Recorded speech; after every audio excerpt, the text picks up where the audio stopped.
3 তালাক একসঙ্গে দিলে 1 তালাক হবে, হিল্লা হারাম। বাংলাদেশের সমস্ত আলেম একসঙ্গে ফতোয়া দিল হিল্লাকে হালাল করার কোনো সুযোগ নেই।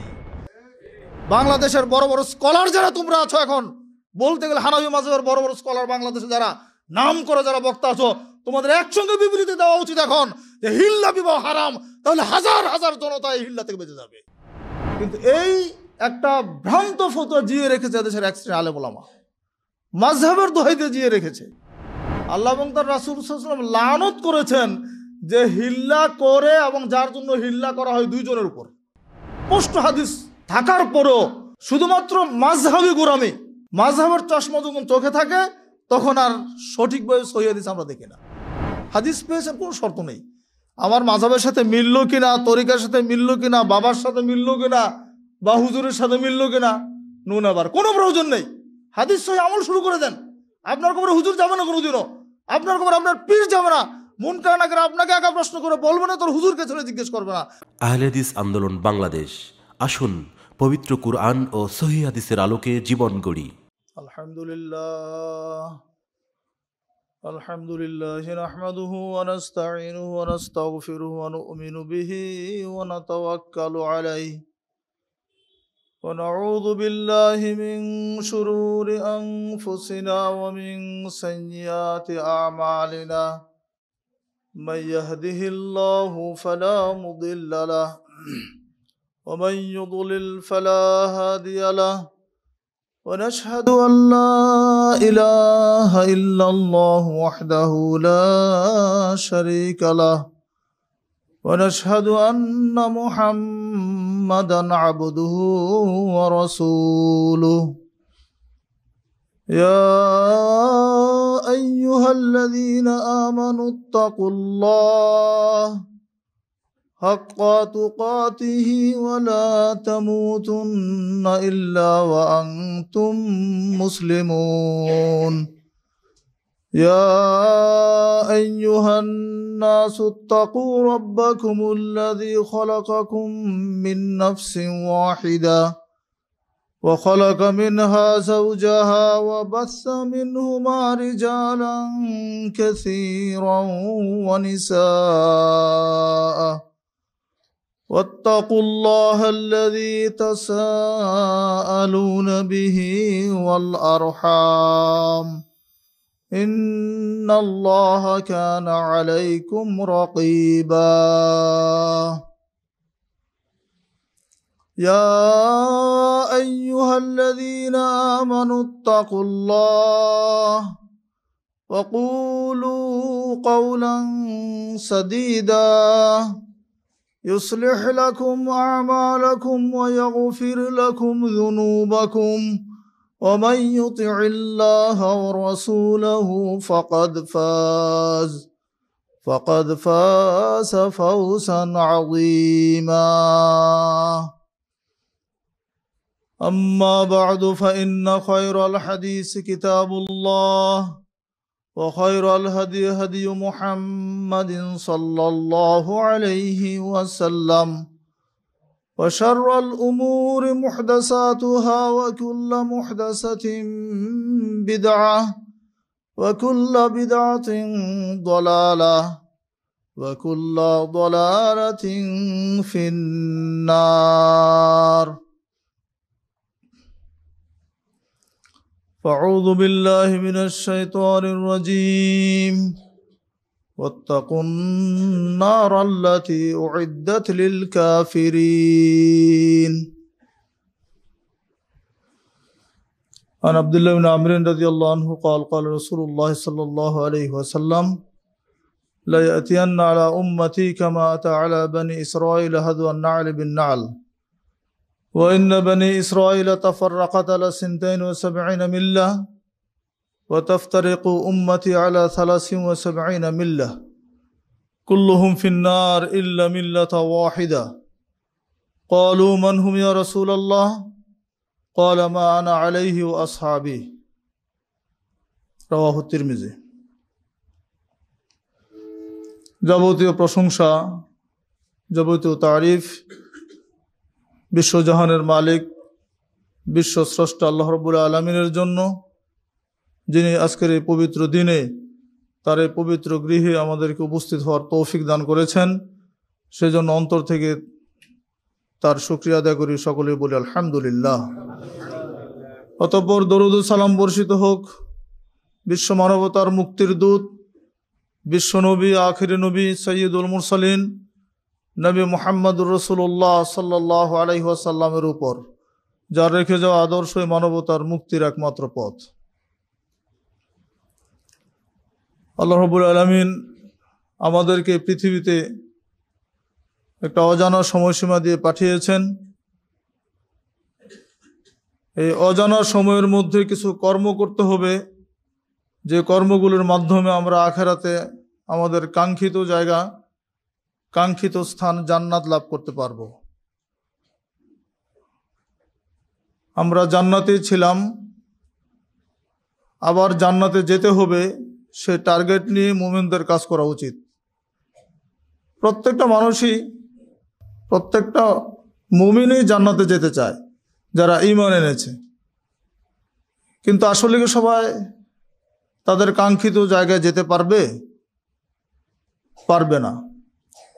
জান্নাতে যাওয়ার যে পথ পদ্ধতি, জান্নাতে যাওয়ার জন্য যে আমল বা জান্নাতে যাওয়ার যে কর্মসূচি আল্লাহ সুবহানাহু ওয়া তাআলা আমাদেরকে দিয়েছেন, যদি আমরা সেই কর্মসূচি সঠিকভাবে পালন না করি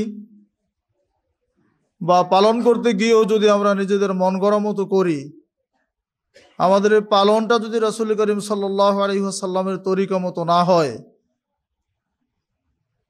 তাহলে আমরাও আখিরাতে নাজাত পাবো না। এই জন্য ইবাদত কবুলের জন্য শর্ত আছে, আপনারা সকলে জানেন। ইবাদত কবুলের জন্য অন্যতম যে মৌলিক শর্ত, কোথাও দুইটা কোথাও তিনটার কথা আসছে। একটা হচ্ছে ইখলাসুন নিয়্যা লাগবে, নিয়তের পরিশুদ্ধিতা লাগবে, এবং মুতাবাআতুল সুন্নতি রাসূলিল্লাহ, আমার ইবাদতটা রাসূল করিম সাল্লাল্লাহু আলাইহি ওয়াসাল্লামের সুন্নাত মতো হতে হবে। আরেকটা হচ্ছে ইবাদতের মধ্যে আল্লাহ সুবহানাহু ওয়া তাআলার নির্দেশ থাকতে হবে। ইবাদত যদি নিজে তৈরি করে সেটা কোনোদিন ইবাদত হয় না। ইবাদত যদি মানুষের জন্য করা হয়, সেটা আল্লাহর কাছে কবুল হবে না, আল্লাহর জন্য করতে হবে। আর ইবাদত যদি নিজের ইচ্ছা মতো পদ্ধতিতে করা হয়, যে পদ্ধতি রাসূল সাল্লাল্লাহু আলাইহি সাল্লামের পদ্ধতি নয়, তাহলে সেই ইবাদতটাও আল্লাহর কাছে কবুল হবে না। এই কয়েকটি বিষয় মাথায় রেখেই আমাদেরকে ইবাদত বন্দেগী করতে হয়। আল্লাহ সুবহানাহু ওয়া তাআলা বলছেন, ওয়াত্তাকুন নারা উইদ্দাত লিল কাফিরিন, তোমরা জাহান্নামের আগুন থেকে বাঁচো, যা প্রস্তুত করে রাখা হয়েছে কাফেরদের জন্য, অবাধ্য যারা, অস্বীকারী যারা, তাদের জন্য। অন্য আয়াতে বলছেন, ইন্না জাহান্নামা কানাত মিরসাদা লিত-তাগিনা মাআবা, নিশ্চয় জাহান্নাম উৎপেতে আছে, জাহান্নাম প্রস্তুত অবস্থায় আছে। লিত-তাগিনা মাআবা, সীমালঙ্ঘনকারীদের ঠিকানা হিসাবে।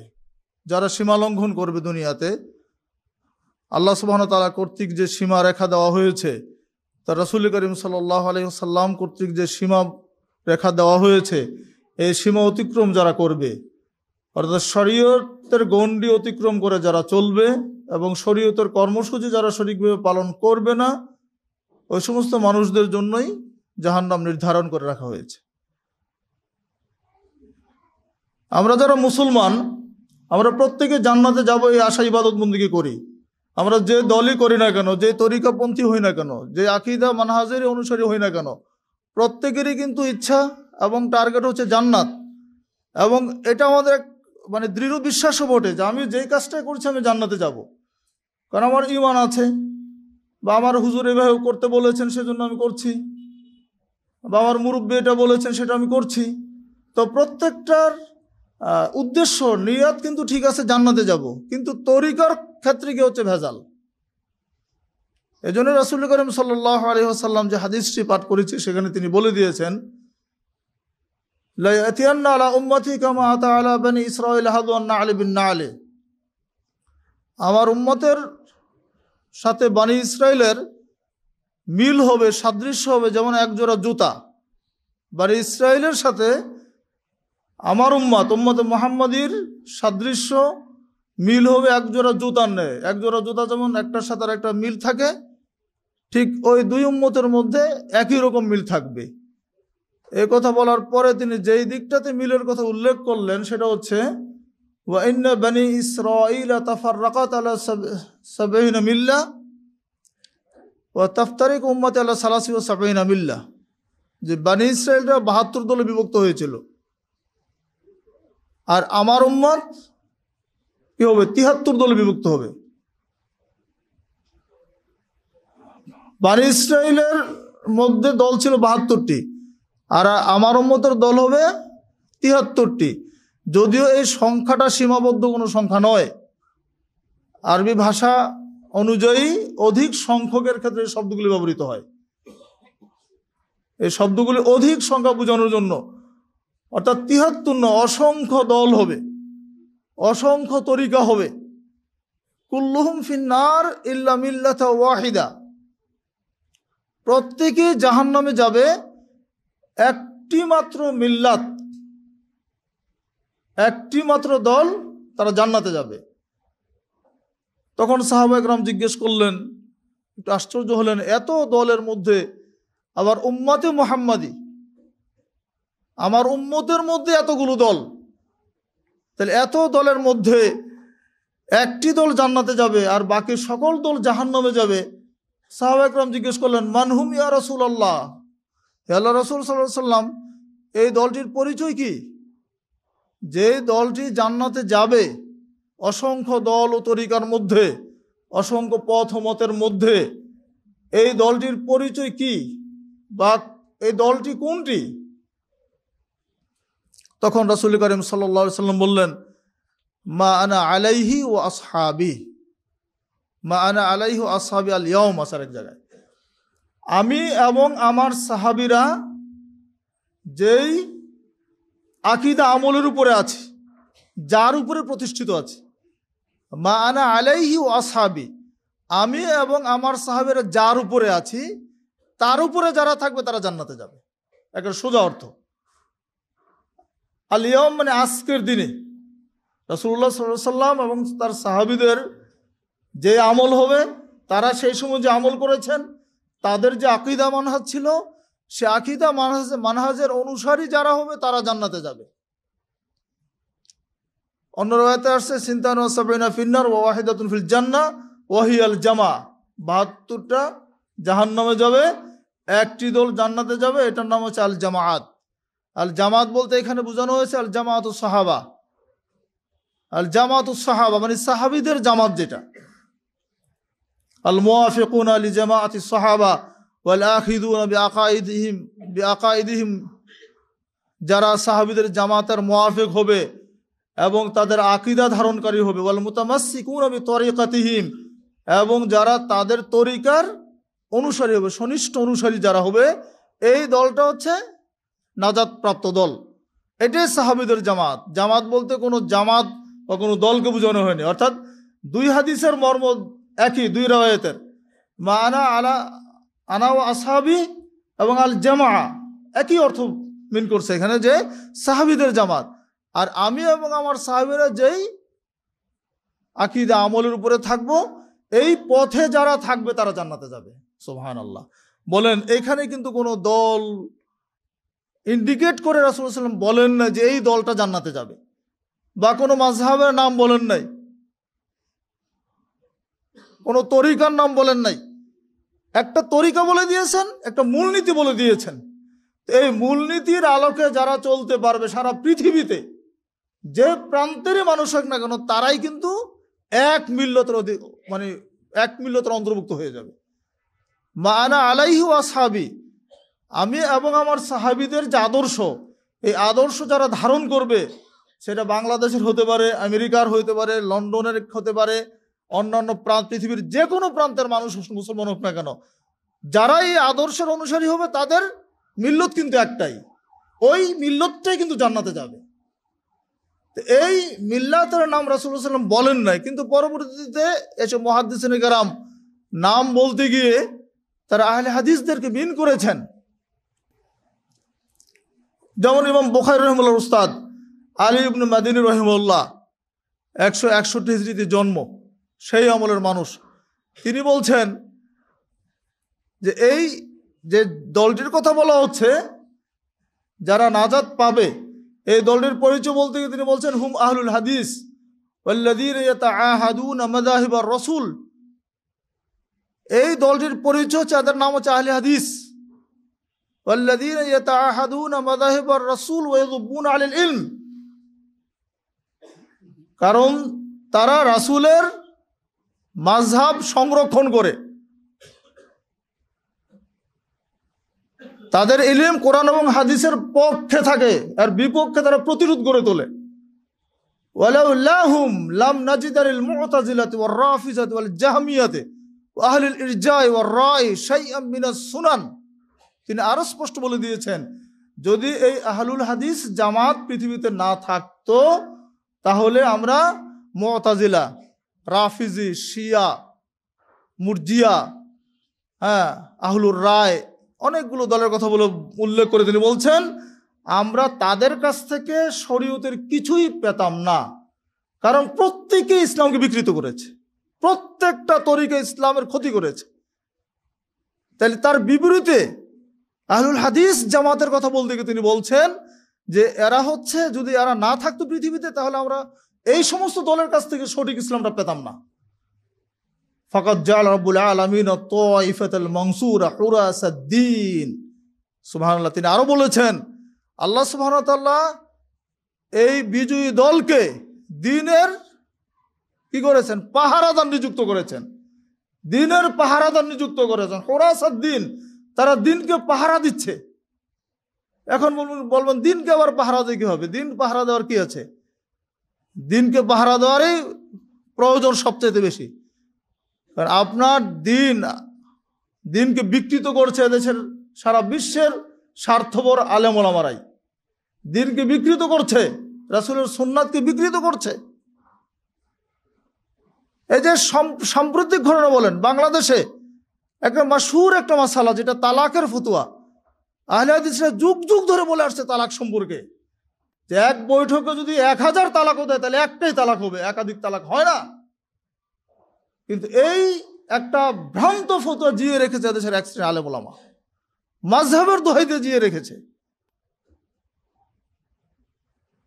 আজ থেকে প্রায় 20 বছর আগের কথা বলছি, একজন ভাই ঢাকাতে একসঙ্গে 3 তালাক দিয়ে বসেছেন, এবং তিনি বাংলাদেশ বিমানে চাকরি করতেন, উচ্চপদস্থ কর্মকর্তা, রাগের মাঝে তালাক দিয়েছেন।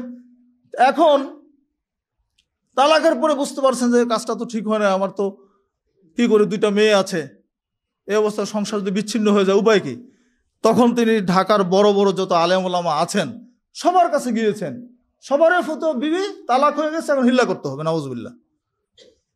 একমাত্র একজন আলেম, হানাফি মাযহাবের একজন আলেম, আমি নাম বলছি না, তার কাছে যাওয়ার পরে তিনি বললেন যে ভাই আসলে আপনার বিবি তালাক হয় নাই, কিন্তু এই ফতোয়াটা আমরা দিতে পারবো না, কারণ আমরা যদি একটা মাযহাব পরিচালনা করি, কাজে আমরা ফতোয়া দিলে একটা বিশৃঙ্খলা সৃষ্টি হবে। তো আপনার আসলে ফতোয়া বিবি তালাক হয় না, তালাক আপনি আপনার স্ত্রীকে ফেরত নিতে পারবেন, তা আমি একটা জায়গা দেখিয়ে দিই, আপনি সেখানে চলে যান, সেখানে গেলে আপনি সঠিক ফতোয়াটা পাবেন। তো উনি আমির জামাতের নাম বলে দিলেন যে আপনি রাজশাহী চলে যান, রাজশাহী ইউনিভার্সিটির teacher professor doctor Asadullah Ghalib সাহেবের কাছে যান, আপনাকে উনি ফতোয়া দিতে পারবেন, আপনি ওখান থেকে ফতোয়া নিয়ে আসেন। তো উনি বিমানের চাকরি করেন, পরের ফ্লাইটে চলে আসছে, সকালে চলে আসছে, এসে আমার পরে যাক দেখা হলো, আমির জামাত ইউনিভার্সিটিতে যাচ্ছেন, যাওয়ার আগে দেখা। তো যাওয়ার আগে তালাক ও তাহলিল ছোট্ট বইটা আছে না আমির জামাতের লেখা, এই বইটা তাকে দিয়ে গেলেন যে আপনি বইটা পড়তে থাকেন, আর আমি ইউনিভার্সিটি থেকে আসি। তা আলহামদুলিল্লাহ বইটা পড়ার পরেই, শিক্ষিত মানুষ তো, বইটা পড়ার পরে তিনি বুঝে গেলেন যে আমার ফতোয়া কি আছে কেন। তারপর আমির জামাত আসার পরে তাকে লিখিত ফতোয়া দেওয়া হলো, সেই সংসার এখনো ঠিক আছে আলহামদুলিল্লাহ। তার চাকরির সমস্যা, অলরেডি অবসরে চলে গেছেন, এখনো তিনি আমাদের সাথে যোগাযোগ রাখেন। তাহলে দেখেন, এই একটা ভুল ফতোয়া যদি তিনি এই পথটা খুঁজে না পেতেন তাহলে তার সংসারটা বিচ্ছিন্ন হয়ে তো গিয়েছিল। এরকম হাজারো সংসার বাংলাদেশে ভেঙে যাচ্ছে এই সমস্ত বিদাতি ফতোয়ার কারণে। আজকে আমি বলতে চাই যে মৌলভী সাহেব অন্যায় করেছেন, হিল্লা কন্ট্যাক্ট করেছেন, 2 ঘন্টার জন্য হিল্লা করেছেন, নাউজুবিল্লাহ, কত জঘন্য কাজ। এবং এটা যে একটা চোরাই কাজ, তার কর্ম মানে কাজটা থেকে তো বোঝা যাচ্ছে। তার যদি বুকের পাটা থাকতো, এরকম হিম্মত থাকতো, প্রকাশ্যে বিবাহ করবে, বাড়িতে উঠাবে, তা না করে লোকচুরি করে সে একটা জঘন্য ইতিহাস সৃষ্টি করেছে বাংলাদেশে। কিন্তু তারপরেও কিন্তু মাযহাবে আলেমরা পরিষ্কার কথা বলছে না, শুধু জায়গা নিয়ে কথা বলতেছে। এই হিল্লাটা যে হারাম, এটা যে একটা জঘন্য কর্ম, রাসূল সাল্লাল্লাহু আলাইহি ওয়াসাল্লাম স্পষ্ট বলে গিয়েছেন, এই কথাটা এখনো তারা ক্লিয়ার বলতে চাচ্ছে না। তাহলে তাদের দ্বারা ইসলামের কি উপকার হবে? আর এই জন্য আহলে হাদিসরা পাহারাদার। স্পষ্ট হাদিস আবু দাউদে বর্ণিত আছে যে আবু রোকানা তার স্ত্রীকে তালাক দিলেন, একসঙ্গে 3 তালাক দিয়ে দিয়েছেন। দেওয়ার পরে মর্মাহত হলেন যে কি করলাম, এটা 3 তালাক দিয়ে দিলাম। রাসূল সাল্লাল্লাহু আলাইহি ওয়াসাল্লামের কাছে আসলেন যে আল্লাহ রাসূল সাল্লাল্লাহু আলাইহি ওয়াসাল্লাম, আমি তো আমার বিবিকে তালাক দিয়ে দিয়েছি। তো একথা শুনে রাসূল জিজ্ঞেস করলেন যে মানে তালাক কিভাবে দিয়েছো তুমি? তখন সে বলল যে এক বৈঠকে 3 তালাক দিয়েছি। তখন রাসূলুল্লাহ সাল্লাল্লাহু আলাইহি ওয়াসাল্লাম বললেন যে হ্যাঁ, আমি জানি এটা 1 তালাকই হয়েছে। এক বৈঠকে তুমি 3 তালাক দিয়েছো, 1 তালাকই হয়েছে, তুমি তোমার স্ত্রীকে ফিরিয়ে নাও। স্পষ্ট আবু দাউদের হাদিস। কোথায় হাদিস পড়ে আর কি পড়ায় আর কি শেখায়?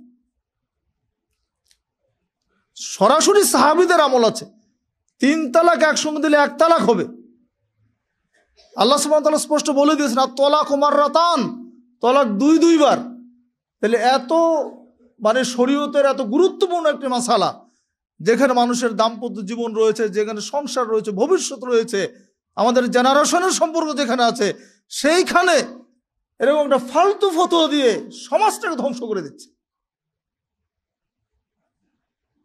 আরো স্পষ্ট যেখানে রাসূল সাল্লাল্লাহু আলাইহি ওয়াসাল্লাম বলেছেন, যারা হিল্লা করে এবং যার জন্য হিল্লা করা হয়, রাসূল সাল্লাল্লাহু আলাইহি ওয়াসাল্লাম বলছেন, আব্দুল্লাহ ইবনে মাসউদ রাদিয়াল্লাহু আনহু হাদিস বর্ণিত, যে আল্লাহ এবং তার রাসূল লানত করেছেন, আল্লাহ এবং তার রাসূল সাল্লাল্লাহু আলাইহি ওয়াসাল্লাম লানত করেছেন যে হিল্লা করে এবং যার জন্য হিল্লা করা হয় 2 জনের উপর।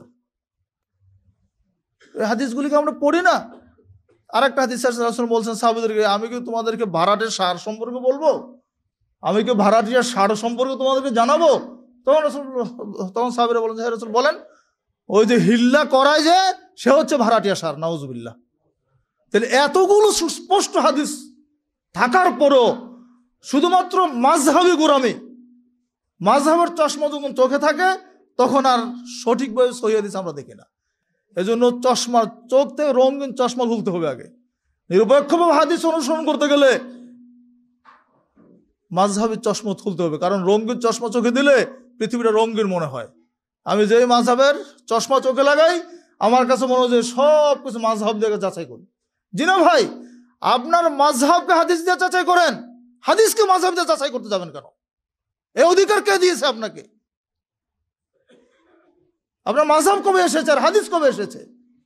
আপনার মাযহাব নিয়ে আজকে এক একজন এক একটা দল তৈরি করে দিয়ে সমাজটা বিচ্ছিন্ন করে দিয়েছেন। এরকম অসংখ্য ফতোয়া সমাজে চালু আছে যেগুলোর কোনো সারি ভিত্তি নেই, কিন্তু আলহামদুলিল্লাহ আহলে হাদিস যারা, তারা এইগুলোকে বাঁচিয়ে রেখেছে। এই জন্য ইমাম বুখারী ওস্তাদ বলেছেন এরা হচ্ছে হুরাসাদ দিন, দিনের পাহারাদার। এটা খুব 4টিখানি লকব না আপনাদের জন্য। এবং আবু দাউদ রাহিমাহুল্লাহ বলছেন, লাউলা হাদিল ইসাওয়া লান দারাসাল ইসলাম, যদি আহলে হাদিস জামাত সমাজে না থাকতো ইসলাম পৃথিবী থেকে মিটে যেত। সুবহানাল্লাহ। এক একটি কথার দাম কত বেশি চিন্তা করেন। ইমাম আবু দাউদ রাহিমাহুল্লাহ বলছেন এই কথা। এবং আহমদ বিন হাম্বল রাহিমাহুল্লাহ বলছেন, যিনি 10 লক্ষ হাদিসের হাফেজ এবং ইমাম বুখারীর উস্তাদ যিনি, তিনি বলছেন, ইন লাম ইয়াকুন আসহাবাল হাদিস ফালা আদরি মানহুম, যে এই মুক্তিপ্রাপ্ত দলটার নাম যদি আহলে হাদিস না হয়, আমি জানি না তারা কারা। সুবহানাল্লাহ। এবং ইমাম শাফিঈ রাহিমাহুল্লাহ বলছেন যে ইযা রাআইতু রাজুলাম মিন আহলিল হাদিস আসহাবিল হাদিস ফাকান্নি রাআইতু নবিয়্য সাল্লাল্লাহু আলাইহি ওয়াসাল্লাম হাইয়ান, আমি যখন কোনো আহলে হাদিসকে দেখি তখন আমি যেন স্বয়ং রাসূলুল্লাহ সাল্লাল্লাহু আলাইহি ওয়াসাল্লামকে জীবন্ত দেখতে পাই। সুবহানাল্লাহ। তার মানে কি, তিনি একথা কেন বললেন? আহলে হাদিসদের মধ্যে কোরআন এবং সহিহ হাদিসের আমল আছে, সেজন্য বলেছেন। আহলে হাদিসের মধ্যে কোরআন এবং সহিহ হাদিসের আমল আছে, কারণ রাসূলকে তো দেখা যায় না। রাসূলকে যেন জীবন্ত দেখতে পাই একজন আহলে হাদিসের মধ্যে, তার মানে কি রাসূল সাল্লাল্লাহু আলাইহি ওয়াসাল্লামের পুরো আদর্শটা একজন আহলে হাদিসের মধ্যে থাকবে।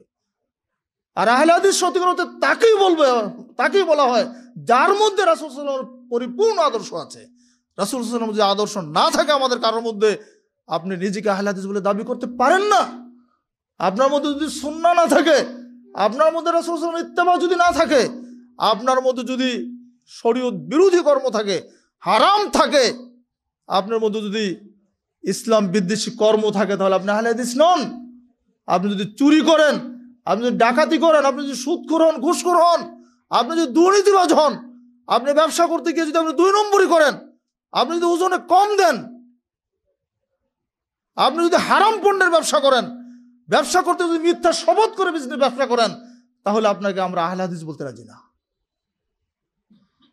আহলে হাদিসের সংজ্ঞার মধ্যে আপনি পড়বেন না, কারণ আহলে হাদিসের সংজ্ঞা হচ্ছে আল্লাযীনা ইয়াত্তাবিউনাল কিতাবা ওয়াস সুন্নাতাস সহিহা ফি জামি নওয়াহিল হায়াতি মিন গায়রি ইশতিরাত, যিনি তার সার্বিক জীবনে পবিত্র কোরআন এবং সহিহ হাদিসের নিঃশর্ত অনুসারী হবেন। হাদিস পেয়েছেন, কোনো শর্ত নেই। আমার মাযহাবের সাথে মিললো কিনা, তরিকার সাথে মিললো কিনা, বাবার সাথে মিললো কিনা, বা হুজুরের সাথে মিললো কিনা, নুন আবার কোনো প্রয়োজন নেই। হাদিস সহি আমল শুরু করে দেন। আপনার কবরে হুজুর যাবে না কোনোদিনও, আপনার কবরে আপনার পীর যাবে না।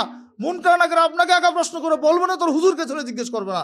জিজ্ঞেস করবেন কি, মান হাদা রাজুল আল্লাযী বুইসা ফিকুম, রাসূলুল্লাহ সাল্লাল্লাহু আলাইহি ওয়াসাল্লামের ছবি দেখিয়ে আপনাকে বলবেন, এই ব্যক্তিকে যাকে তোমাদের কাছে পাঠানো হয়েছিল।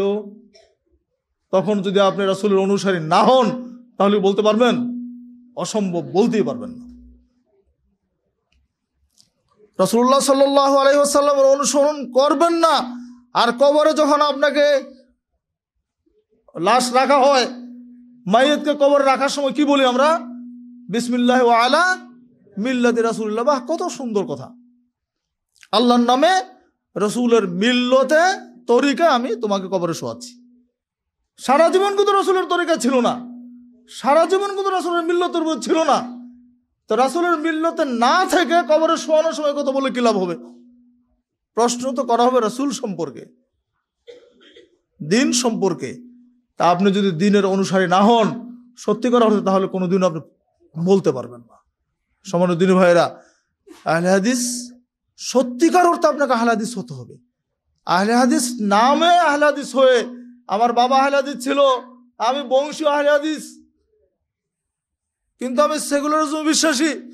হ্যাঁ, আমি গণতন্ত্রের একেবারে মিছিলের সামনের কাতারে থাকি, যত কিছু আকাম কুমের মধ্যে আমি আছি। ভাইরা আমার, এই আহলে হাদিস দিয়া আর যাই হোক, আখিরাতে কোনো লাভ হবে না।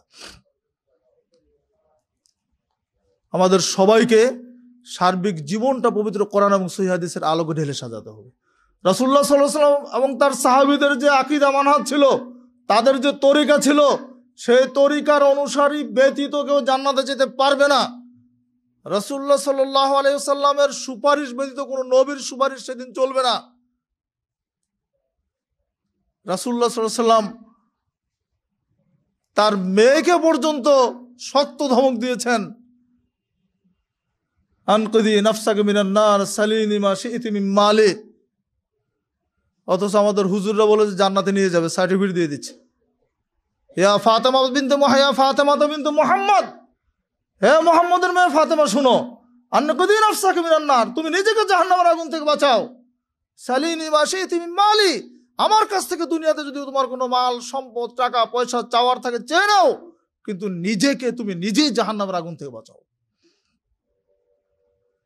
আপনার কর্ম আপনাকে জাহান্নামের আগুন থেকে বাঁচাবে, আপনার আমল আপনার আখিরাতের সাথী হবে।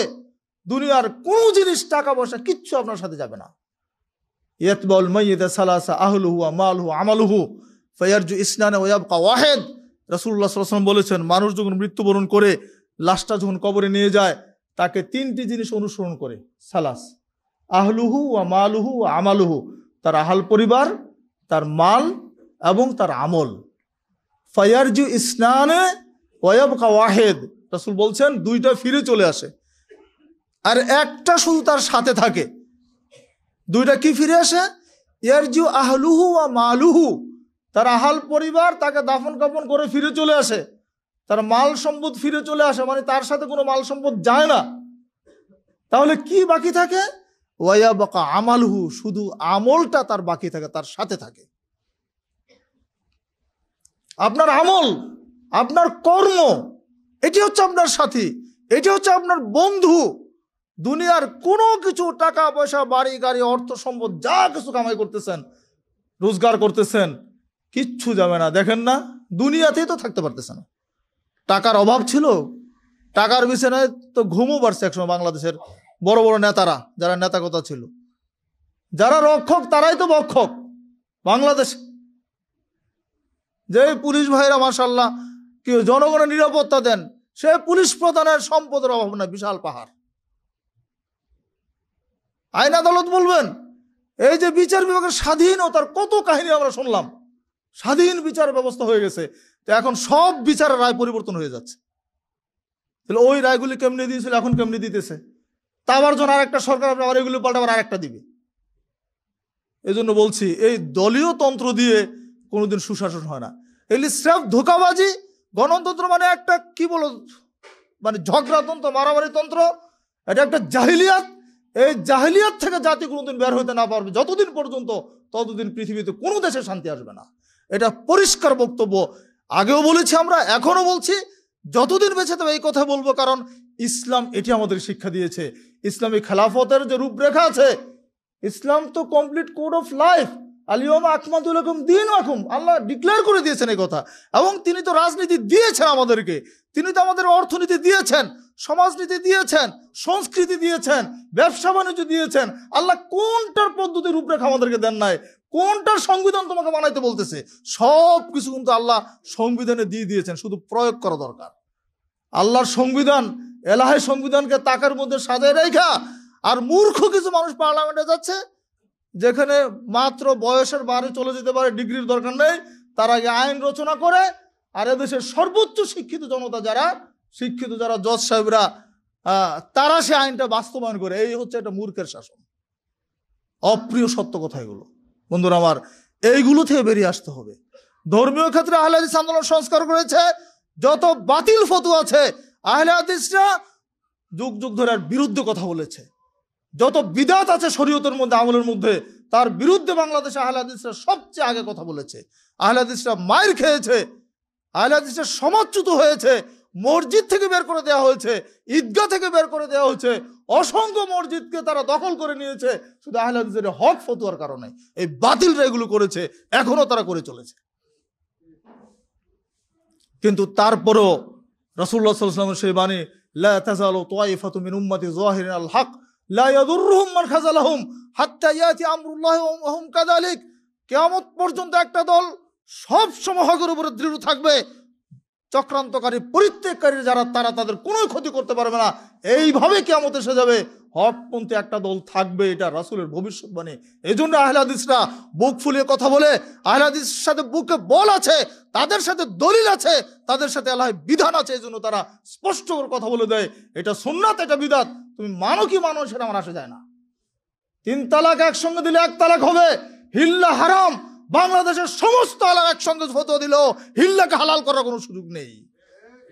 বাংলাদেশের বড় বড় স্কলার যারা তোমরা আছো, এখন বলতে গেলে হানাফি মাযহাবের বড় বড় স্কলার বাংলাদেশে যারা নাম করে, যারা বক্তা আছো, তোমাদের একসঙ্গে বিবৃতি দেওয়া উচিত এখন যে হিল্লা বিবাহ হারাম। তাহলে হাজার হাজার জনতা এই হিল্লা থেকে বেঁচে যাবে। তাদের বলা উচিত এই কথাটা এখন।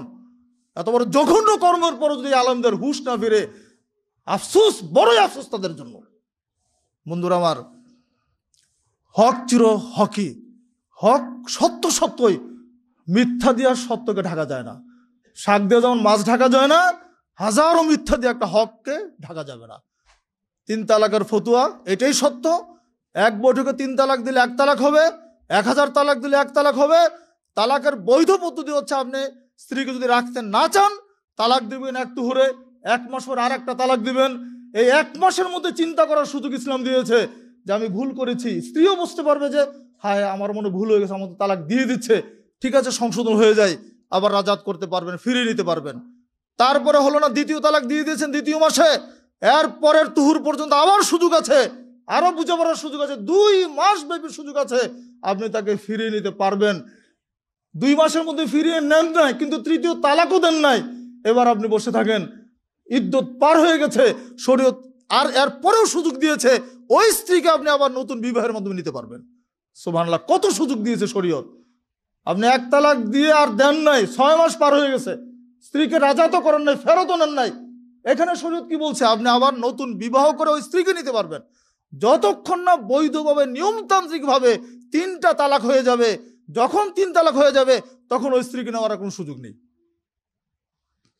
শরীয়ত যেটা বলছে, যদি তার কোনোদিন অন্য কোথাও বিবাহ হয়, মানে স্বাভাবিক বিবাহ যদি হয়, এবং ওই স্বামী যদি তাকে কোনোদিন আবার তালাক দিয়ে দেয়, তখন ইচ্ছা করলে আগের স্বামী যদি বিবাহ না করে থাকে, মনে চায় তাকে আবার নিতে পারবে, এই সুযোগ আছে। এটার নাম হিল্লা নয়, হিল্লা তো একটা ঠিকা, এটা বদমাশের ছাড়া কিচ্ছু নয়। এর জন্য মারাঠি সার বলেছেন এটা। বন্ধুরা আমার, অতএব আসুন আমরা আহলে হাদিস আন্দোলনকে বোঝার চেষ্টা করি। আহলে হাদিস হকপন্থী জামাত বাতিলের সাথে কোনোদিন আপোষ করে আহলে হাদিস চলে না। আমরা যারা এটা বুঝতে বাকি আছে, আমাদের বোঝার চেষ্টা করতে হবে। আমাদের সার্বিক জীবনটাকে স্রেফ কোরআন এবং সহিহ হাদিস এই 2 মানদণ্ডের উপরে চালাতে হবে, তবেই আমরা ইহকালে কল্যাণ লাভ করতে পারবো, আখিরাতে আমরা মুক্তি পাবো ইনশাআল্লাহ।